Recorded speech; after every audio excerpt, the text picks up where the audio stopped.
All right, finally, a good UFC pay-per-view in 2018. Let's take a look at UFC 225 happening on June 9th in Chicago.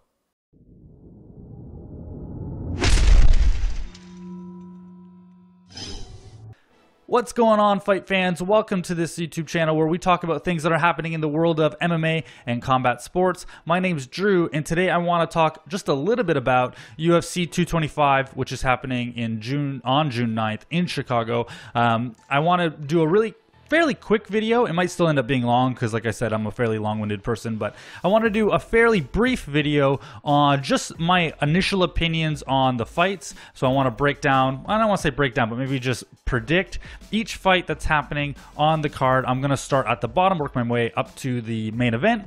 And the reason why this video is going to be a little bit more brief is because I'm going to make individual videos, more thorough breakdowns on each individual fight for the card. I've already made two videos, one for CM Punk versus Mike Jackson, and one for Alistair Overeem versus Curtis Blades, and so you can check those out. And what I'll do is I'll timestamp in the into the description of this video each fight. My prediction will be time-stamped, and then I'll also have the link as I make them for the more thorough individual video breakdowns for each fight, or at least the ones that interest me. I won't talk about all the fights because I'll be honest with you, there's some fighters on the card, and as is the case with UFC pay-per-view events these days, there are fighters that I don't know who they are, and so I won't really talk about them. They're fairly new, or they're names that I'm not super familiar with, and so I won't give my opinion on those fights because I want to have somewhat of an informed opinion. That being said, I haven't done a ton of in-depth deep dive into each one of these fights. I've looked at the card. These are my initial opinions, and I'll break down those on individual videos. Like I already said, belaboring the point again. So let's talk about it. I'm excited for UFC 225. Like I said in the intro of the video, I feel like this is really the first card in 2018 that I'm really excited for. I was excited for the one that had Tony versus Khabib on it, but then all the injuries happened, and I just feel like some of the cards recently haven't been the best product from the UFC.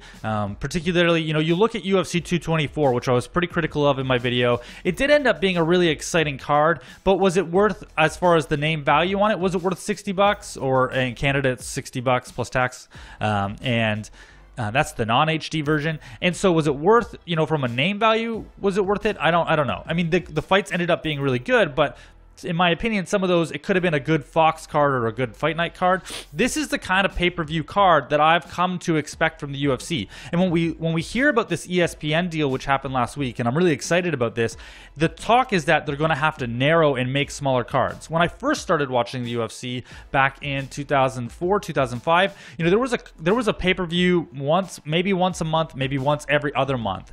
And I used to work for the township of Wasaga Beach. If you're from Ontario, you probably know where Wasaga Beach is. And me and my buddy Joe, we would literally, one of our jobs was to paint fire hydrants yellow. And we would talk about, for days and days and days, the fights that were coming up because the anticipation for the card was so great.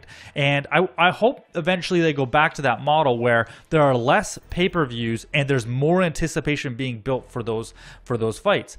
UFC 225 is a fairly decent example where I think they're finally got a good, solid card that I'm very happy to watch from top to bottom, pay and have friends over and have a viewing party or whatever you want to call it. And so, yeah, I'm really excited about this card, and I really hope, fingers crossed, that there aren't any significant injuries to this card, because it seems like every time they finally get some momentum for a card, there's some pretty big injuries. That being said, given that this card is pretty stacked, they could have some injuries in the card. For the most part, I don't want to say it out loud, would hold up. So I'm going to start at the bottom, work my way up to the top. I'll actually start with the Rashad Evans fight. Rashad Evans versus Anthony Smith is happening, and I don't know a ton about Anthony Smith. I'm not going to try and pretend like I'm some expert. I don't know a lot about Anthony Smith, but I do know a lot about how Rashad Evans' career has been going the past little while, and I remain very concerned. I think it's likely time for Rashad to stop fighting. And it's not because his chin is gone or any of that kind of stuff. I think maybe the mixed martial arts game has evolved past Rashad. Rashad was a really strong wrestler, and he was really good in the days of the wrestling dominant, wrestle boxer kind of fighter, and we don't see that as successful as we did in the past. Obviously, there are some fighters that still do very well with that, but not like they used to. And so I'm a little bit concerned about this fight for Rashad. It looks like this fight is happening back at light heavyweight, which is maybe an improvement. You know, sorry about this. In the past, I was always really hoping that Rashad would move to middleweight, because for years I thought that he would be an extremely dominant middleweight. When Anderson Silva was champion, I thought that Rashad Evans would have been a really, really good matchup for Anderson Silva, and so I really wanted him to move to middleweight, and then he did, and it didn't look very good. And so on the one hand, I'm kind of happy to see him move back up to light heavyweight. On the other hand, I'm a little bit disappointed that he is still fighting, because you just start to lose that, I don't know, maybe it's just nostalgia, but I get a little bit sad when I see these fighters that were part of my early days in watching the sport. Like Rashad was on Ultimate Fighter 2. I started watching around Ultimate Fighter 1, and to see Rashad kind of lose his shine a little bit, really, it's just hard to watch. You know, if you heard in the news yesterday that Chuck Liddell has announced his return to MMA, I can't even begin to describe to you how sad that makes me. I'm a big Chuck Liddell fan. I was really sad to see how his fights went later on in his career, and I just have zero desire to see him fight again. I think it's a travesty that somebody has given Oscar De La Hoya the advice to bring Chuck back, and I mean, the sad part is that I'll probably watch it though, right? I'm part of the problem. But oh man, it just bums me out. Anyway, we're not talking about that. We're talking about UFC 225. Then we have a women's strawweight fight of Claudia Gadelha versus Carla Esparza. This is a really tough fight to call. I think both of these guys are really, really, really strong fighters. I've been on this sort of gatekeeper train, and I would normally call Carla Esparza the gatekeeper of the division, but she's been looking really good recently. So she won the Ultimate Fighter, was the first women's strawweight champion, and then she lost to Joanna Jędrzejczyk in a very sort of dominant fight for Joanna. But you've seen Carla slowly climbing back up to the top. That being said, Claudia Gadelha is a really strong fighter herself, and this is about as good of a fight that you're going to get at women's strawweight these days. If my feet were to the fire on this one, I would probably pick Carla Esparza, because I think that wrestling dominant fashion could potentially give Claudia Gadelha some problems. If we look at the Jessica Andrade fight, I think that kind of gives us the template of how to fight Claudia, and so I would give the edge to Carla Esparza on this one, but this fight really could go either way, and potentially you have this matchup now of Carla Esparza versus Rose or Jessica Andrade. I want to get it on record now that I believe that Jessica Andrade will be UFC champion in her division. I would say by the end of the year, but that is dependent on her actually getting a title fight. But if I think she beats Rose, so we'd be really interested to see what happens with Carla in that mix after she wins this fight. Does she get set up for a title shot? Who knows? Then you have Clay Guida versus Bobby Green. That's a tough fight. Clay Guida, another guy that's been around forever, and I have a special place in my heart for these fighters. Like, you remember the fight of Clay Guida versus Diego Sanchez, and Clay Guida versus Roger Huerta? Oh my gosh, Clay Guida versus Roger Huerta is one of the best fights of all time. I love that fight. I would probably pick Bobby Green in this fight. I think Clay Guida's time has sort of passed. Again, that heavy wrestling style. I mean, the guy's just a maniac, and it's super fun to watch. He kind of reminds me of Jim Miller a little bit, right? Really fun to watch. Really skilled guy, but maybe not winning fights the way that you would expect them to. So I'll take Bobby Green in that fight. Then you have Joseph Benavidez versus Sergio Pettis. This is a really, really good fight. It could go either way.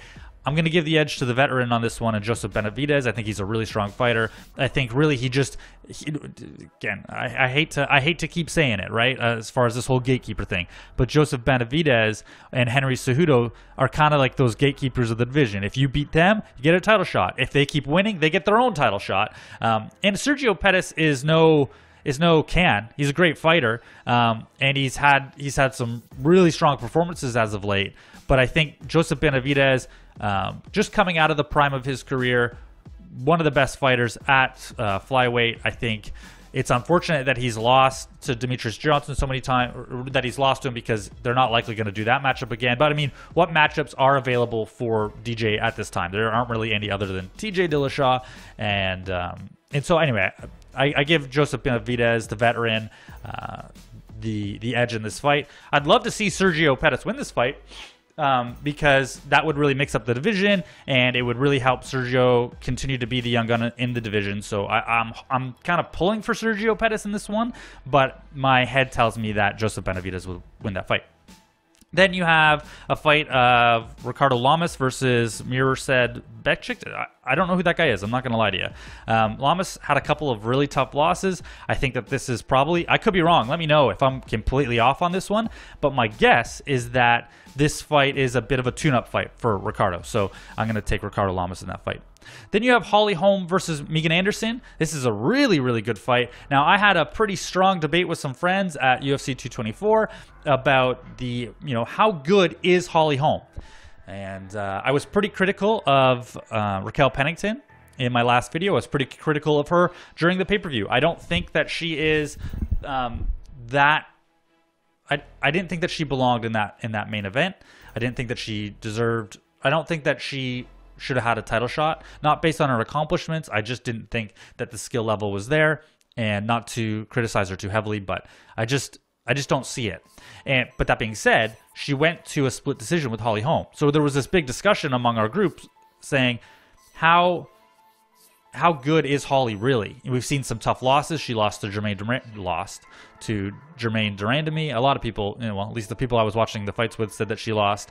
And Megan Anderson, coming out of Invicta, good fighter herself. This fight is happening at featherweight, and so we've seen Holly fight at featherweight against Cyborg. I thought she looked really good against Cyborg. Certainly she looked the best we've ever seen anybody else against Cyborg. Part of the challenge with Holm is I think that she telegraphs her punches a little bit, and so. And it really takes a lot to kind of wake her up and get her going. And she is a point fighter for the most part. Yes, she has some TKOs. Yes, she has that knockout against Ronda Rousey. But for the most part, she comes out of that Greg Jackson camp, which is very, very big on strategy as opposed to kind of recklessness and chaos. And sometimes that very strategic approach ends up with decisions. And then, unfortunately, some of those decisions haven't gone Holly's way. And then fans, I'm a big fan of Holly. They're kind of upset with how her career has gone because we think that she's this really high-level fighter. Well, she is a very high-level fighter, but the results aren't helping the case if you think that she is the top tier of the division. So really good fight. Megan Anderson really looking to make a name for herself off this fight against Holm. Probably a really tough fight to call. And I think my head, my bias is showing here, but I'm going to pick Holm in this fight. I think that she just has more experience in the spotlight. I think that she has a stronger stand-up game. I think that she's more technical. I think she's really good at avoiding takedowns. Now, Megan Anderson might be the bigger fighter here. This is an interesting one. Holm is a bantamweight, but she's a big bantamweight, and she looked pretty good at featherweight as far as size go. Megan Anderson is a big women's featherweight, so that could pose some problems for Holly. But as it stands right now, and I reserve the right to change my opinion, I would probably take Holm against Megan Anderson. Then you have CM Punk versus Mike Jackson. I've already made a video on that. You can take a look at that in the comments or YouTube description. Take a look at that fight. I talk about Mike Jackson versus CM Punk in a lot more detail. And I can't remember who I picked at that one. I think I said maybe that I thought Mike Jackson might win. But and the reason if I said that in the video, maybe I'd have to go back and look. But if I said that I thought that Mike Jackson was going to win, it's because Mike Jackson has a 4-0 boxing record. And he has more Muay Thai fights. He's a kickboxer, and he has more combat sports experience than Phil Brooks, CM Punk. And so I might have picked Mike Jackson in that fight, because I think that he's probably all around, or he's a more well-rounded fighter. That being said, I might have underestimated the amount that I think that good training partners and good coaching plays into the fight with CM Punk. That he's been at Rufus Sport under Ben Askren, Tyron Woodley. Who else is out of there? The Pettis brothers. I would say Sage Northcutt. Not that I think that that's a massive deal, but who else is out of Rufus Sport? There's a lot of really, really strong fighters out of that camp. And he's been sparring. He's been getting private coaching. He's, I think, likely that he's been doing that for so long now. If he's been keeping up the training that he was doing in the first fight, then I think that he probably edges this out. In fact, I said that a lot of time in amateur MMA, in lower skill level fights, you see a lot of submissions early in the first couple of rounds because the defenses aren't there. And somebody pointed out in the comment section of that video, I said he was a white belt, but CM Punk recently earned his blue belt. And listen, blue belt is lower in the ladder of Brazilian Jiu-Jitsu, but it is absolutely nothing to shake a stick at. If you don't do Jiu-Jitsu, go roll with a blue belt and see how that goes. It's blue belt. It's somebody who has been really committed to Jiu-Jitsu and demonstrated pretty good skill.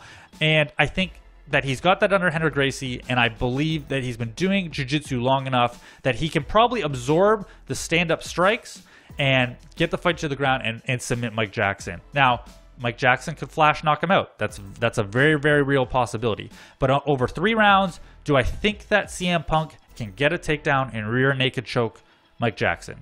Yes. So I can't quite recall what I said in that video. Go take a look to see if I'm wrong. But as it stands right now, I think CM Punk wins this fight probably by rear naked choke, and then should ride off into the sunset with his bucket list fight, his win, and not come back to the UFC ever again. Then you have Andre Arlovski versus Ty. Can't pronounce his last name. Tuivasa, and I gotta take this. This hurts me to say out loud, but I gotta take Ty in this fight. I actually don't know a ton about him, and I do watch a lot of MMA, but the name doesn't stand out to me. He was probably on an undercard somewhere, and I don't know a ton about him, but I do know that he's undefeated, and I do know that Andre Arlovski is on the other end of his career. It's not that I think that Andre has a weak chin, or that it's shot, or that he's had too many concussions. It's none of that. I mean, that may or may not be true. And Andre Arlovski was one of my favorite fighters for so long. But I just think, even though he demonstrated a pretty strong comeback there for a little while, I think his time in fighting is coming to an end very quickly. And I think probably all of the years of taking damage in the gym is starting to take a toll on him. And he just doesn't look like the Andre that we remember seeing. And I think that the UFC is using this as an opportunity to build up either get Andre back on track or build up Ty. And without going into too much detail, because I haven't really technically looked at this fight too much, but there's almost no fight these days, to be honest with you. There are very few fights that I would take Andre to win at this point. Same with Rashad.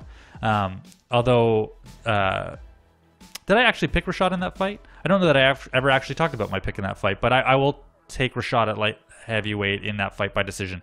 Anyway, sorry, got a little off track there. There's very few fights that I would actually pick Andre Arlovski in, and so I'm going to go with Ty in this one. Then we have Alistair Overeem versus Curtis Blades. I already made a video on that immediately after it was released. Now, I made it the day that they made the announcement of Andre Arlovski versus Curtis Blades, and in that video, I took Andre Arlovski, and I do stand by that pick. That being said, I think I've underestimated how good Curtis Blades is. After rewatching some of his fights, he is really, really good. And maybe I can't remember if Stipe versus Francis has happened, and then I remember thinking he re-win. If Curtis and Francis fight again, then Curtis wins that fight. And so I've underestimated Curtis Blades a little bit. I think that he is really, really good. But I did rewatch a little bit of my own video on Alistair Overeem, and I stand by the idea that when have you ever seen Alistair Overeem get wrestled to a decision? It doesn't happen, and so it hasn't really happened.